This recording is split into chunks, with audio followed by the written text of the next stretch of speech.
और इस वक्त की बड़ी खबर सुशांत सिंह राजपूत केस से जुड़ी हुई। इस कनेक्शन में जहां ड्रग से जुड़ने के बाद काला धंधा करने वाले छोटे ड्रग कारोबारियों से लेकर ड्रग माफिया तक की शामत आ चुकी है। मुंबई और गोवा में जो छोटे छोटे पेडलर्स हैं उन पर अब एनसीबी कार्रवाई करने की तैयारी में है और वो सभी अंडरग्राउंड हो चुके हैं। एनसीबी के एक्शन से घबराए हैं ये ड्रग पेडलर्स और पकड़े गए ड्रग पेडलर्स ने कई ऐसे सनसनीखेज खुलासे किए हैं जिसके बाद कई बड़े लीड्स मिल रहे हैं। सुशांत केस में पहली गिरफ्तारी, अब आएगी गुनहगारों की बारी। शोविक पर अब कसेगा शिकंजा, आरोपियों पर पड़ेगा एनसीबी का पंजा। सुसाइड, साजिश, कत्ल और गुनाह, ये चार ऐसे शब्द हैं जिनके आसपास ही सुशांत केस की मर्डर मिस्ट्री सॉल्व हो सकती है। गुनाह किसने किया, साजिश किसने रची, कत्ल किया गया या फिर सुशांत ने किया सुसाइड। सुसाइड किया तो वजह क्या थी, सुसाइड मजबूरी थी या मरने के लिए किसी ने मजबूर किया। ये ऐसे सवाल हैं जो सीबीआई के गले की फांस बने हुए हैं। 14 जून से लेकर अभी तक हिंदुस्तान की जांच एजेंसियां सुशांत की मौत की गुत्थी को सुलझाने में लगी हैं, लेकिन अब इस गुत्थी को सुलझाते सुलझाते एनसीबी की पकड़ में आया है वो गुनहगार जिस पर आरोप है कि उसने माया नगरी में नशे का कारोबार सजा रखा था।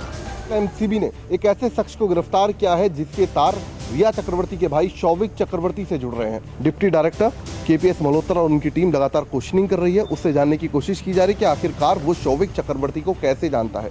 एनसीबी ने पहले करण और अब्बास नाम के दो लड़कों को ड्रग्स के साथ गिरफ्तार किया था। करण और अब्बास ने पूछताछ में ऐसा नाम लिया जिसका कनेक्शन रिया के भाई शौविक से था, लेकिन अब भी बहुत से सवाल हैं जिनके जवाब शायद अभी जांच एजेंसियों के पास नहीं है। फिलहाल गिरफ्तार शख्स की पूछताछ की जा रही है, हर एंगल से जांच हो रही है। सुशांत केस में रिया तमाम आरोपों में घिरी है, लेकिन रिया के वकील सतीश मान शिंदे का मानना है कि सुशांत के परिवार के सारे आरोप बेबुनियाद हैं।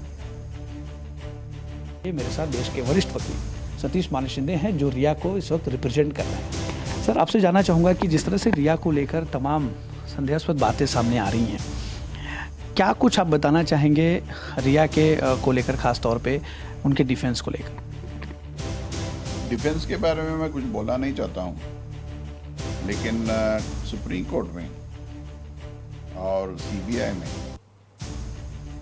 मुंबई पुलिस के सामने और ईडी के सामने सुशांत के फैमिली वाले ने झूठी सबमिशन की है कि जो भी सुशांत को हो रही थी, जो डिप्रेशन था, जो मेंटल प्रॉब्लम था, उसके बारे में उनको कोई जानकारी थी नहीं और जो मेडिसिन्स रिया उसको दे रही थी उसकी जानकारी थी नहीं। जो भी पैसे थे सुशांत के, उससे रिया के अकाउंट में एक पैसा भी आया नहीं है।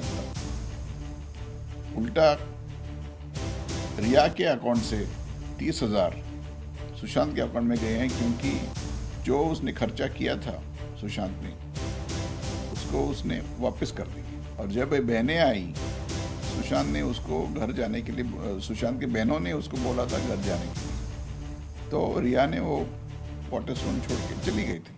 वो डॉक्यूमेंट जो उन्होंने इशू किया था टोटली फर्जी है, फोर्ज डॉक्यूमेंट है। इसके आधार पर इंडियन पिनल कोड के आधार पर उनको प्रोसिक्यूट किया जा सकता है और हम करेंगे। न्यूज़ टॉप 9 रोज सुबह 7 बजे और शाम 7 बजे सिर्फ TV9 भारतवर्ष पर।